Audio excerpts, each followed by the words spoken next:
Okay, so we're going to play some Bible trivia. Point here is this is Bible trivia with a purpose. So I want to ask a couple of questions, and you can just shout out the answer. We're going to have some fun with this. It's not about who gets the most answers right or anything like that. We're going to follow a trajectory that I'm going to use to make a point. It's just that we're going to have some fun with it along the way. All right? So here we go. Let's start with this. Which New Testament writer wrote the majority of the New Testament? Okay, Paul. Now, how did we reach that conclusion? By counting all the books he wrote. Bingo, there we go. So, how many books are there in the New Testament? 27. How many did Paul write? 14. If you count Hebrews. If you count Hebrews. Mike's all over it, okay? Because, yes, there's 27 books in the New Testament. Standard collective opinion is that Paul wrote 13, but then there's a lot of academics that will claim he wrote 14 if you include Hebrews, right? Okay. Now, what about the Holy Spirit? What if we did? Yeah, there you go. Good answer. 27. That's a very good answer, right? Now, but what if we changed our method of measuring who wrote most of the New Testament? Now, take note. I deliberately used the word majority. Okay, if Paul wrote 14 of 27, that's a majority. But if you wrote 13 of 27, technically that's not a majority. Now, the word majority, however, has two different definitions. One means true majority, and the other just means most. So, contextually, it's still not wrong, right? But what if we added up the total number of words in the New Testament, and then divided out total number of words written by each individual New Testament writer? Who wrote the most? John, probably. It gives me the John or Luke. Okay, John's a great guess, obviously, because the book of Revelation is extensive. Yep, plus the 3 short letters, right. But it's Luke by about 5,000 words. Wow. Never would have thought that. Yep, because he wrote the Gospel of Luke, which is a lengthy gospel, and he wrote the book of Acts, right? And then if you start to look into the various theories about who wrote Hebrews, who are the various authors that are up for candidacy? Barnabas, Paul, Barnabas, Apollos, and Luke. And according to F.F. Bruce, who is one of the most world-renowned New Testament scholars there is, when you do the literary analysis, it's Luke. Yeah. Now, he says it's still not absolutely guaranteed. There's not enough similarity to go, oh yeah, it's absolutely this man who wrote it, right? But like I said, F.F. Bruce, he's like, no, it's Luke all day long. Luke is the closest. So, if you don't include Hebrews, Luke wrote about 27% of the New Testament. And Paul wrote about 23%. And if you do include Hebrews, if Luke gets the nod on Hebrews, that jumps to 33% of the New Testament. And Paul remains at 23%. So the reason I'm bringing this up is, let's talk a little bit about Luke. Yeah. Take a look at Luke. What do we know about him? Somebody says he's a physician. Physician. Okay. So once again, how do we know? How did we reach that conclusion? Say that. It does. Yeah. It does. So it's anybody know the reference? Where he's called a physician. It's Colossians 4, and Paul says, Luke the physician is with me. Okay. Good. There you go. That's a pretty good indicator that Luke was a physician. Now, here's another little question. Did Luke speak and write highbrow Greek, regular Greek, or street Greek? His Greek was extraordinary. Huge vocabulary, exquisite grammar, and did he just happen to use legitimate medical terminology in his writings? Yes, he did. So we've got really good, strong indicators that he is a physician. Okay, so that's something you can go, okay, yeah, that's probably right. I'm not going to challenge that if, number one, Paul says, Luke the physician, and then you read his writings, and here's straight up, medical terminology in his writings, okay? So what does that tell us about Luke? Okay. Was he a Gentile? Intelligent. Was he a Gentile? We're going to come back to that one. That's a great observation, and we're going to touch on that. Well, But if he he wasn't one of the original 12. He wasn't one of the original 12, that's correct, right? Okay. But I mean, if he was a physician and spoke highbrow Greek, what does that tell us about his education? Very, very well educated, rather clearly, okay? Could he have been rich? From a rich family? Bingo. That's where we were going next. Excellent. That was going to be the next question was, okay, well, if he's a physician, he speaks highbrow Greek, he was probably very well educated, and if he's very well educated, then that usually means money. Right, means money. Now, let's answer this question next. Where was he from? Do we know where he was born? Decapolis? No. That's not a bad guess, though. No, it's not a bad guess. Okay. We don't know. Bible doesn't say. So that's kind of a trick question. But can we make an educated guess? Okay. Well, based upon the information we have used so far, he's a physician. He's very well spoken. He's very well educated. He's probably very wealthy. Most likely that means he is from a very prominent city. Okay? Damascus. Damascus is a good choice. I think he's from Antioch. Okay? This is my personal guess. And there's a reason for that. Okay? Now, this one I'm just going to tell you. I'm not going to torture you with trivia on this one. Or maybe I will. What do we know about Antioch? Weren't there two? Which one? Which one? Antioch of Syria. It's where the apostles were sent out from. Yep. Go back about 300 years. What do we know about Antioch? 300 years. Yeah. It was founded by the general Seleucus, who was one of the generals that took over after Alexander the Great's empire started to crumble. And he founded the city of Antioch. I mean, he built it from the ground up. And it was his imperial capital.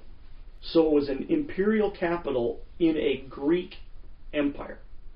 So this is a thoroughly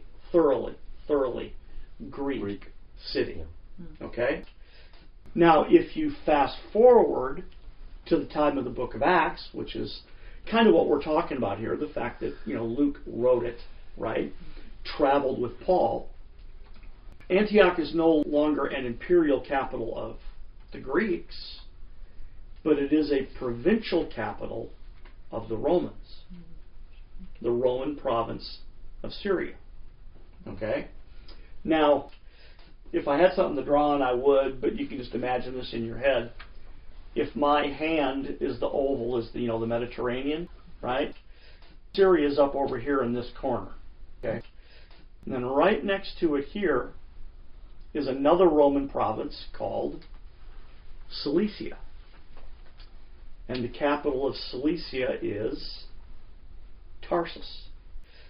So who's from Tarsus? Saul is from Tarsus, right?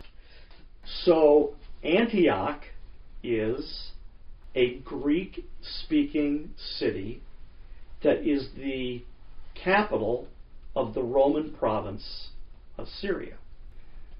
Tarsus is a Greek-speaking city that is the capital of the Roman province of Cilicia. So let's take a little detour, come right back, talk just a little bit about Paul for a second. Okay? Because Paul, we know, was Hebrew. Calls himself Hebrew of the Hebrews, a Pharisee, right? And we know his education was amazing, right? Both his Hebrew education and his Greek education. were pretty amazing, right? And isn't it interesting that when you get into the latter chapters of Acts, I mean, really in the middle to the end, but especially at the end, you have Paul making an appeal based upon his Roman citizenship. Yeah. And the one writing about it is Luke. Okay? So they both know and understand Roman law really well. By the way, what's Luke's Hebrew name? Lucas. McKay? Oh, sorry. That's good. Thank you, Dale, for jumping in. Well, that was a trick question. Trick question. Luke is a Greek name. There isn't a Hebrew equivalent. It's a Greek name. What else do we know about Luke? He's a Gentile. I don't believe it for a second. Luke was an ethnic Jew, raised in a Greek-speaking city. When you say ethnic Jew, explain. In other words, his bloodline. Okay. Okay? So if you're ethnically, German, but you're raised in Paris, France, and you learn to speak French and you follow French customs and you dress like you're French, and someone who doesn't really know the difference meets you, they might be very tempted to say, you're French. So that's what we're talking about here. Because what does it say in Romans about we owe a debt to the Jews because to them belong the oracles of God? The law and the oracles. Are you trying to tell me that a Gentile wrote a third of the New Testament? So I don't believe that Luke was a Gentile. I believe he was an ethnic Jew raised in a Greek-speaking city, and that therefore he learned the customs, he learned the language, that's how he dressed, etc., and therefore to the uninitiated he would appear Greek. Yes? Do you think, being an ethnic Jew, he also, with his parents and everything, was raised Jewish? Yes, so absolutely. He knew all of the Mm-hmm. feast and all that kind of stuff and honored them. Correct, because when you read his writings, he does not read like a Gentile who learned Judaism. He reads like a Jew who was raised in. And part of the reason I'm bringing all this up is to build the context, not the grammatical context, not the literary context necessarily, but the historical and cultural context of the New Testament when we read it. Okay? Because the primary point I'm driving at here is a methodology of interpretation. And that methodology of interpretation is when we are trying to understand a section of Scripture, it is helpful to know something about the man who wrote it and about the audience he wrote to. Okay? Because if the interpretation you're chasing down doesn't make sense to the man who wrote it and his audience, you need to start over and rethink. Okay? You need to rework it. But now look at the similarities. So Luke was not a Roman citizen, but he was a Luke provincial. He was a Roman subject from a Roman provincial capital. Paul was a Roman citizen, but also from a Roman provincial capital. And if you read the book of Acts, guess what? The vast majority of the cities they went to were Roman provincial capitals. Now, they went to others as well, but the dominant ones were Roman provincial capitals. So what does that tell us about his audience? Probably Gentiles. Greek-speaking Roman citizens and Roman provincials. Gentiles, right? What's the difference between what makes you a Roman citizen as opposed to just, someone who grew up in a Roman provincial thing? Roman citizenship was bestowed. Okay? Or purchased. So if you were from Rome proper, right, and were from the right family, then you would automatically be a Roman citizen. But you got to remember, Rome, was a city. right? Rome was founded in 753 BC, and it was just a city, right? It was a kingdom, but it was just a city. It's not that big. 20 miles in diameter? Something like that. That's it. Oh. And it stayed that way for 200-300 years. It didn't get much bigger. It maybe grew to maybe 50 miles in diameter. Not that much, right? But then Rome became a republic in 509 BC. They decided they didn't like kings very much. They didn't want one man to be in charge. So they changed their form of government to a republic with a senate that was supposed to represent the people. Okay? So initially, back to Rick's question about what makes a Roman citizen, initially it was just the Romans. That's it. But then over time, more and more and more and more of the Italian peninsula began to be included in the Roman Empire, and then eventually it started to become all of the Mediterranean included in the Roman Empire. So Roman citizenship was a privilege that was bestowed upon men and therefore their families, right? Their wives and their children, their families, because of something they did. They did something that helped Rome, and then they would be granted citizenship. And then the marker, great question, Rick, the marker of Roman citizenship was the tria nomina, which means the triple name. Tria, three, nomina means name. So Gaius Julius Caesar, right? Three names. The first one is called the praenomen, it means your first name. The middle one is the nomen, which is the clan name. And then the third one is the cognomen, which is the family name. I'd love to know what Paul's tria nomine was. But yeah, I don't think anybody has any clue. Paul of Tarsus. Paul of Tarsus. There you go. And Like Smokey the Bear's middle name is D. Yeah, Smokey T. Bear. Yep. Haven't heard that one, Rick? What's the T stand for? Great minds think alike. But so, isn't it interesting how Paul and Luke are actually pretty darn similar in certain ways? And the fact that they traveled together, and the fact that they went to Roman provincial capitals, and then eventually to the Greek peninsula itself, then eventually to Rome, right? And who's their audience, right? Their audience was Greek-speaking Roman provincials or Roman citizens. There's some fun stuff about Luke. There's another reason why I believe he's a Jew and not a Gentile. When you read the different portions of the gospel, of his gospel, and of the book of Acts, he goes into much greater detail describing Judea than he does Asia. So why would that be? Because his audience is already familiar with what he's writing about. So if he's writing about Troas or something like that, and he's writing to the people who live there, why do you need to go into detail describing it geographically? But if you're writing about what's going on in Jerusalem, they don't know what's going on in Jerusalem.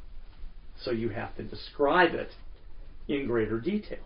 So these are little tricks of the trade that now we can bring to the Gospels and go, oh, well, if that's the case, then what about this question that we have about this thing, right? And you know my thing, God Save the King, the nativity, right?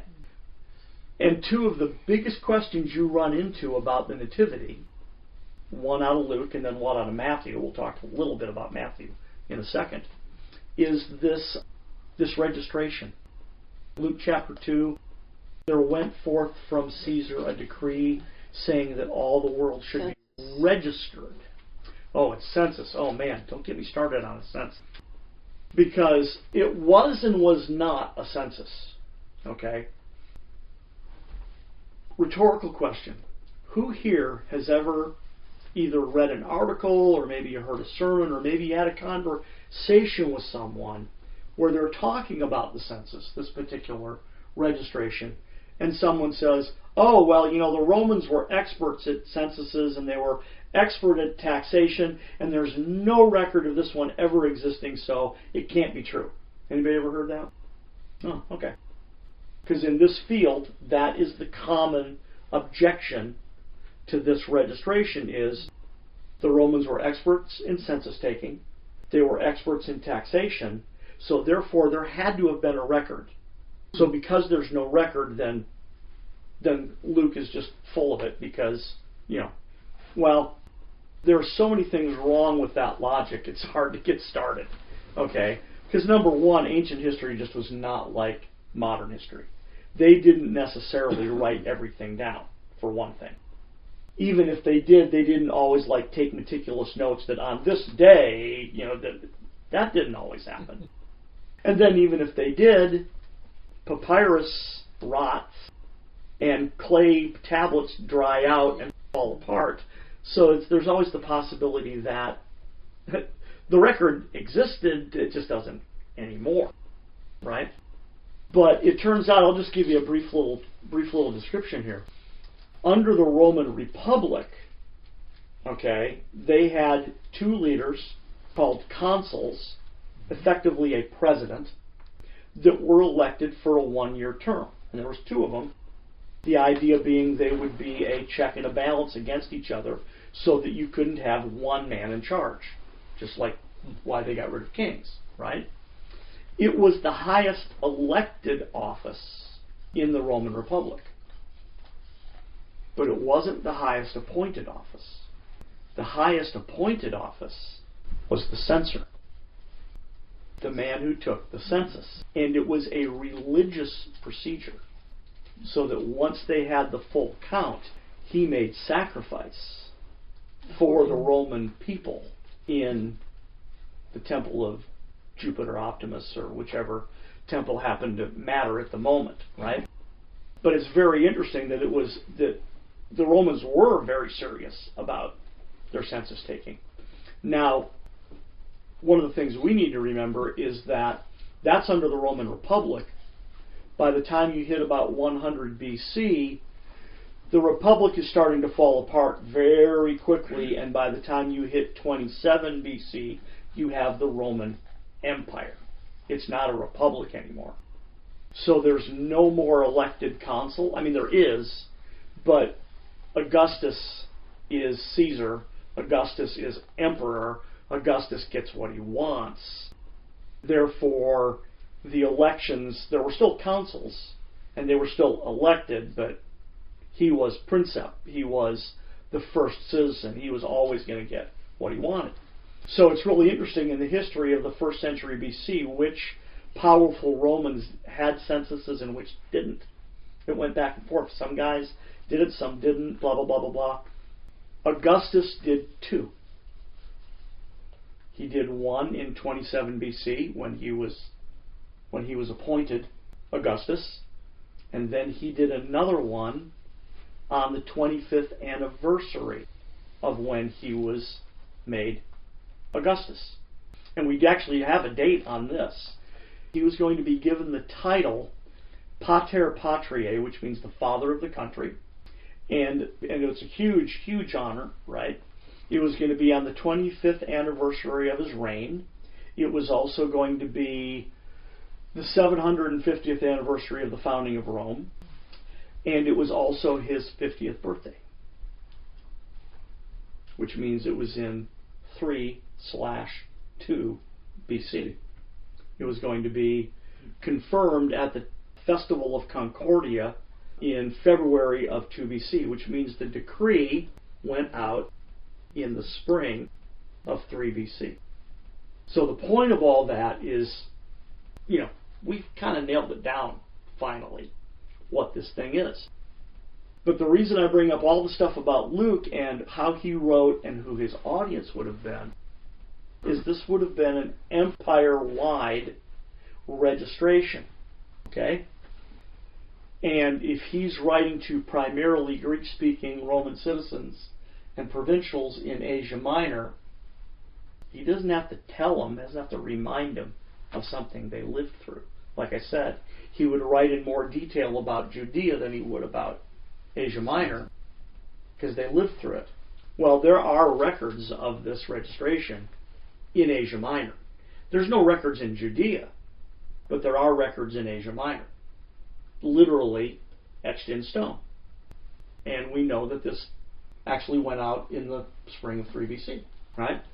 So that brings us to understanding a little bit more about Joseph and Mary, because they had to respond to this decree, right?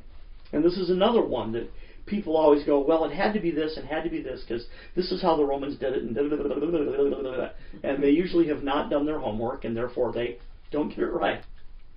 Joseph and Mary were migrating to Bethlehem. They weren't just dipping down there to register and then come back. They were moving to Bethlehem because Joseph had to have been a landowner for it to even qualify. If he didn't own land in Bethlehem, there was no reason for him to go. So I am now firmly convinced that that is the case. Because it says right in the gospel record that he was of the house and lineage of David, right? So you add to that he owned a little land, bingo, he's got to go. Now he has to go. But normal census taking, they just would have went to City Hall. They didn't have to go to Bethlehem from Nazareth, right? Also, I'm pretty firmly believe that Mary was only about 3.5 or 4 months pregnant at the time, and that therefore it actually provided the perfect cover story to get out of Dodge before she started to show. How far of a journey is that? It's about 90 miles. Oh, okay. It's about 90 miles. And they probably just would have walked most of the way. Taking about 5 to 6 days, 15 to 20 miles a day. Pretty standard back then. But, like I said, the reason I'm doing this is now if you think about who was Luke, who was his audience, who did he write to, and how, then these things start to unfold in a way that we didn't always realize. Because now it's being put in its context. Its cultural and or historical context. So just another fun little detail.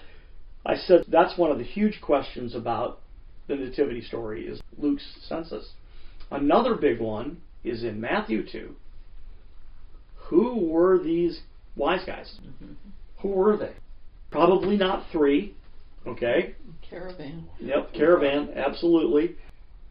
Everything to the west of Judea was the Roman Empire. Everything to the east of Judea was the Parthian Empire. Now, the Parthian Empire was multicultural, multi-ethnic, but the dominant tribe was the Parni tribe, which was the Parthian. And they would have spoken a version of Iranian, right? Persian. And their religion was predominantly Zoroastrianism. Now, not exclusively, but amongst the Parni, that would have been their dominant religion. But this is the point I want to get at, which is, at this point in time, there have been Jews in Babylon for how long? 500 years. 500 years at least, 500-600 years. So there is a dominant Jewish population in Babylon, and not just in the city of Babylon. But remember this little thing called the Assyrian captivity?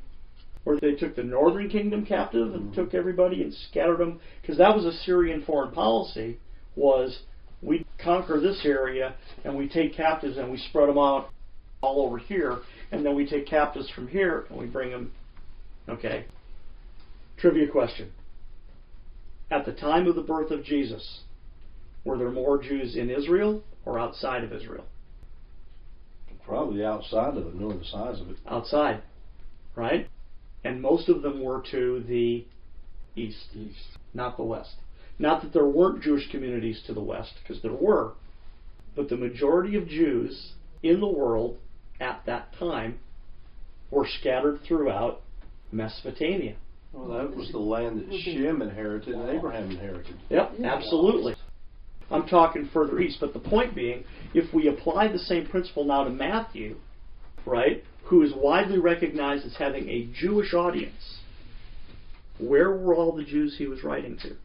Probably in Jerusalem. In Jerusalem. Well, mostly in Jerusalem, but if the larger population is scattered throughout Mesopotamia, that's who he's writing to. He's writing to the Jews scattered all throughout, because in my research for God Save the King, I've discovered that there were a ton of Jews all throughout Mesopotamia, and communication with them was common. It was not isolated, right? With the research I've done in light of Herod, okay? I was talking with a couple of different people earlier today that Herod appointed every high priest that served under him. Okay? He didn't follow, because he didn't care, right? He wasn't following the rules about the hereditary right of the descendancy of the high priesthood.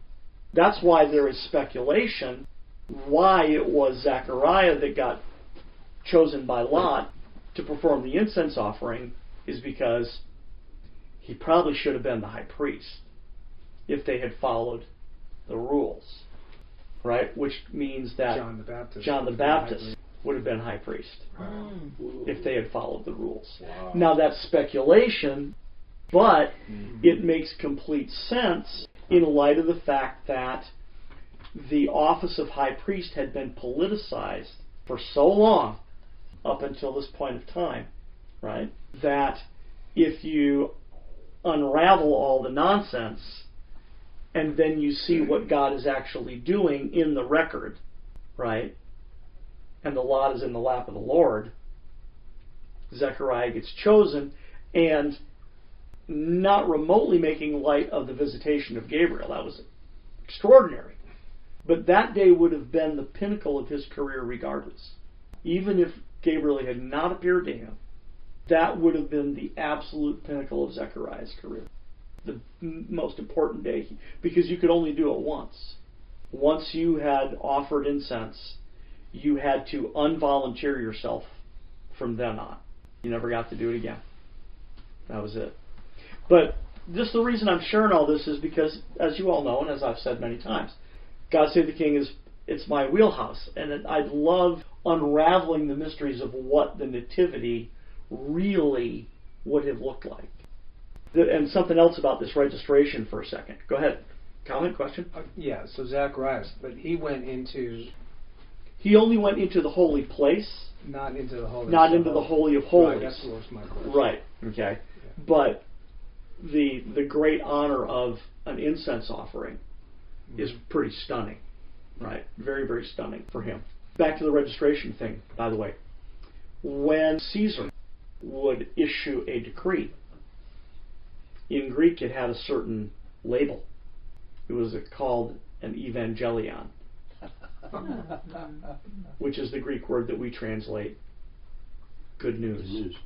Right? Luke knew exactly what he was doing when he said there went out a decree from Augustus Caesar, and then later on the angels announce a decree that is an evangelion. He was poking his finger right in the chest of Augustus Caesar. You've got the Roman Empire over here, and oh yeah, by the way, you've got the Savior of the world over here. And he used the exact same language to describe the two. Because he's writing to, again, who's he writing to? Greek-speaking Roman citizens and Roman provincials who would have, understood the point he was making. That unto you, in the city of David, is born a Savior, who is Christ the Lord. And then when you look at Matthew, again, writing to what I believe was a much larger Eastern Jewish audience than we realize, right? He doesn't define who the Magi were. But if you're a Jew living in Babylon, you know who the Magi are, so you don't have to have it described to you. Which is why we've been at a loss for so long, trying to figure out who they were. Okay? And thankfully, we have kind of figured it out by now. In the house of Magistenes, which was the lower house of Parthian parliament. The upper house was the royalty, and the royal family was called the Arsacids, okay? But then you had the lower house, which was 7 noble families, and one of those noble families held the hereditary right to crown the king. And they were called the Suren, S-U-R-E-N, right? So the Suren crowned the king. Well, we know Jesus was born in the fall of 3 BC. A couple months before, July 29th of 3 BC, was the heliacal rising of Jupiter in conjunction with Regulus in Leo. So that is his star in the rising. That's it. I'm beyond convinced, because of what was important to Babylonian celestial observers. What they would have been looking for was that. So that would have gotten their attention, and what that would have meant is they would have had to have gone to the Arsacids and told them, oh, by the way, this is what we saw, and this is what the omen means, and they would have interpreted it in light of the Arsacids, which would have been really problematic, trying to make it fit a Parthian king. It wouldn't have worked until the king died. And then all of a sudden, they know it's not him. And they have to reinterpret to figure out who's the legitimate king that this unprecedented series of celestial events has been talking about. But that was Phraates IV of Parthia. He died in the summer of 2 BC. And then the Magi would have began their journey in the fall of 2 BC to, ironically, arrive in Jerusalem on about December 25th. Wow. Which is really provocative, because when you read the record in Luke about the birth of Jesus, it says that the shepherds went and told everything that would listen. And yet, it didn't even ruffle any feathers. But when the Magi showed up, Matthew 2 verse 3 reads, and Herod and all Jerusalem were troubled. What do you mean Herod's greatly troubled? By 2 or 3 guys? Yeah, 3 guys on camels. And this just occurred to me the other day. Here's a little bit of historical trivia for you to throw in, right? So whatever it was that showed up was powerful enough to really bother Herod. Okay? Herod's personal bodyguard was 3,000 German cavalry. German cavalry. Because back in that day and time, your elite troops were always cavalry. And the best of the best came from Germany, not Parthia.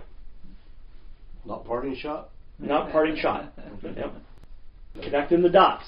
You all know what the Parthian shot is? So the Parthian shot is, in order to be in Parthian cavalry, you had to be able to gallop at full speed on a horse, turn around 180 degrees, and take down a bird in flight with an arrow shot. Wow. Was it And a that arrow? became known as the Parthian shot, Not parting. Remember that? which eventually became the parting shot. Ah. Yep. So, but what I'm doing here is I'm just painting the picture. That's really all this has been about, is to just paint the picture of what was going on at that time. So when Phraates IV of Parthia died, he lost, or actually, let me rephrase. Phraates IV of Parthia had the loyalty of the Suren. Okay? They had helped install him 35 years earlier. But when Phraates IV of Parthia was murdered by his son lost the loyalty of the house of Suren. And the house of Suren went in search of a new king. Wow. And somewhere in there, somebody figured out in the house of Magistanes that it was a Judean king. And the house of Suren, oh yeah, by the way, was also the royal cavalry. It was the royal cavalry. Once again, we don't know the exact numbers. Historical records tend to exaggerate.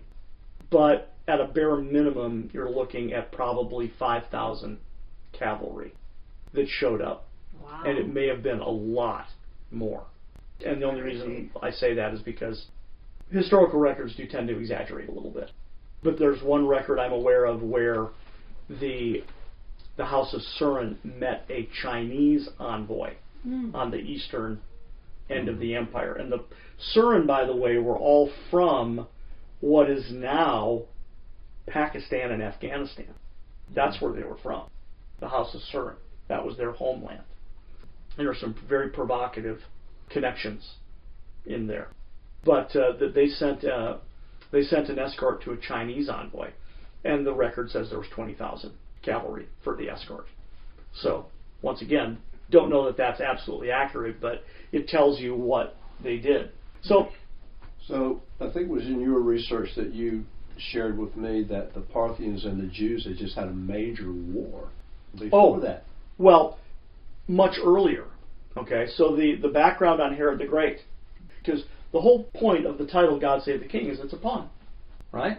Which king am I talking about? Okay, because every king always has a bunch of yes men around them going, "Oh, great king, live forever, God save the king." Okay, and Herod most assuredly was an ego freak. Was an ego freak and had these kind of men around him. Oh, yeah. But the part of the story that is not always known is that in 63 BC, which is when Pompey, the Roman general Pompey, came in and conquered Judea and it became a client kingdom, there was a civil war going on in Judea between two Hasmonean princes, Hyrcanus and Aristobulus, brothers, over who would be high priest, and therefore who would be the ruler of the kingdom of Judea, right? Pompey decided to settle the civil war by choosing one of them. He actually initially chose Aristobulus. Aristobulus tried to double cross him, so he changed his mind, and he picked Hyrcanus. Okay? Hyrcanus's prime minister was a man named Antipater, and his two sons were Faisal and Herod. Okay? So Faisal was made governor of Jerusalem. Herod was made governor of Galilee, which is very provocative, right? Aristobulus, because he had been snubbed by Pompey, ran off to the Parthians. And 20 years later, the Parthians invaded and then drove the Romans out of Judea. I mean, Hyrcanus, the high priest, had his ears cut off so that he could no longer serve as high priest. Faisal was killed, and then Herod had to engage in a strategic retreat. So he went to Petra in Jordan first, and then he went to Alexandria in Egypt, and then he finally went to Rome. And then it was when he was in Rome that the Roman Senate appointed him king of Judea, even though they didn't really have it to give. The Parthians had overrun Judea. But he eventually had an army of over 100,000, 11 Roman legions, plus his own private army, under the Roman general Sosius, who reconquered all of Judea in about 3 years. And he was installed as king in 37 BC.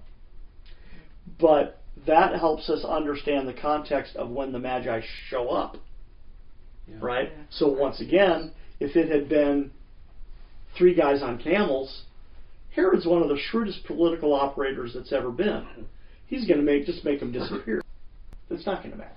But if it's 5,000 Parthian cavalry, that's a little different. Plus, he had fought a war against them 35 years earlier to gain his throne. Plus, he can't walk at this point. Herod is so old and so sick when the Magi show up that he's on a litter. They're carrying him around on a... Not ready for worm bait, huh? Yeah, pretty much. Yeah. Once the Magi show up, Herod's dead within about 6 weeks. He doesn't last much longer, yeah. He's got one more of his sons in prison waiting to be executed at the time because he's all paranoid about who's going to become king after him. So once again, God save the king. Extraordinary because, the Magi show up, and like I said, he was greatly troubled, and all Jerusalem with him. All Jerusalem with him isn't going to be greatly troubled unless there's an army. And put a little bit of perspective on this. This is just a fun little side story. I was sharing this with one of my older brothers, and he is ex-military.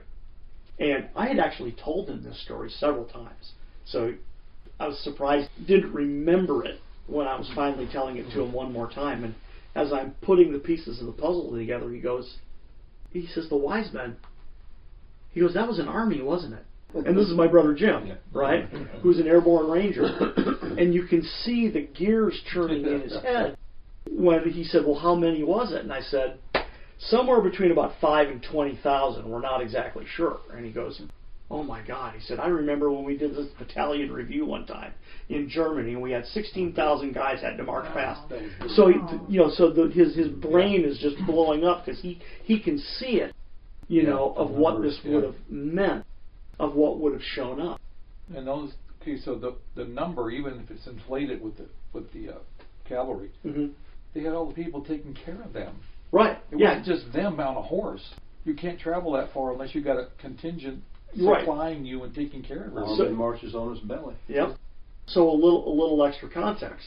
The Parthians were not a camel culture. They were a horse culture. Doesn't mean they didn't use camels, though. In a battle between the Parthians and the Romans in 53 BC, where the Parthians spanked the Romans really, really, really bad, really embarrassed them, the whole technique, the whole tactic was that the Parthian light cavalry would charge the enemy, get about 50 yards away, and then turn around and run away. So that would induce the Romans to chase them, and then they would turn around in the saddle and unleash all the arrows. 1,000 camels worth of arrows. Because the whole idea is to just unload arrow after it. So in order the supply train to supply that many arrows was 1,000 camels just of arrows. Just of arrows. Not food and water. Yeah, not food and water and everything else. Perspective on that. Oh, but the whole idea was the light cavalry to charge, run away, induce the enemy to chase, and then came in the Parthian heavy cavalry. Full plate armor, head to toe, horse, whole thing. And that is actually the royal cavalry, the Surin, because you had to be a noble in order to afford the outfit. So in addition to just the huge number of what showed up at Herod's court, there was probably a contingent of Heavy cavalry, too. 300 heavy cavalry in there. So how many days did it take for them to go through the gate? Oh, well, the record in the search is that when they hit Damascus, which is really cool, by the way. Check this out. So Damascus is the oldest continuously inhabited city in the world. Okay? Most of its ancient gates are at least partially still standing. Okay? When the Romans modified the city, which that was their thing, they would always make sure that there was a road that went from east to west that was big enough for an army, and a road that went from north to south that was big enough for an army, right? So in Latin it's called the decumanus, which means 10 men wide, right? Well, the eastern gate of Damascus is a large, about 40-foot wide gate, and then 2 side gates that are about 20 feet wide each. It's still there. So you can get pictures of it on the internet, right? But what's his last name? Ron Charles. Ron Charles suggests that it took from before sunrise until afternoon for the contingent to pass through Damascus. And that street, the Decumanus, was by ancient standards a wide, straight street. Street called Straight. Right. That's the street where Paul was. So what you're talking about, the Magi, they weren't coming just to bring gifts. They were coming to crown the king. Coming to crown the king. They had the authority to do that. And they broke out a portable golden altar, performed an incense offering. It wasn't just a gift. They would have done it right smack in Bethlehem. So they didn't just bust out a little thing of gold, frankincense, and myrrh. So how old was he? About 15 months. And they were still in Bethlehem, not in like Nazareth? No, they hadn't gone back yet. Yeah. There's a lot of debate about the possibility that they went to Bethlehem and then went back to Nazareth and then went back to Bethlehem, which I I know where that argument comes from, but I disagree. I But believe if they. Joseph owned land, Yeah, why? exactly. So in other words, I truly believe they were migrating to Bethlehem and stayed there, right? Well, because the Messiah's got to be born in Bethlehem, right? And so when Mary gets pregnant and then tells Joseph, by the way, in the wedding chamber on their wedding night, okay, because it's secret, no one's going to know. Because if Mary gets discovered, could be stoned. Now, they weren't really doing that by then. They've kind of been not doing that anymore. Okay. But you never know. That's the thing. You're not going to take that risk, right? No one's going to take that risk. So I'm pretty persuaded that she told Joseph in the wedding chamber on the night they were supposed to celebrate their nuptials. And she said, "Oh, honey, there's something I got to tell you," right? But she's still a virgin, so there's still the tokens of virginity the following morning. No problem. And because she's only about 3.5, maybe 4 months pregnant max, and because every woman shows differently, you got long on the loose. first kid. Huh? Especially on the first kid, kid. you don't show much. Yep. And long loose clothes, they get the opportunity to go, we got to get out of here. We got to leave.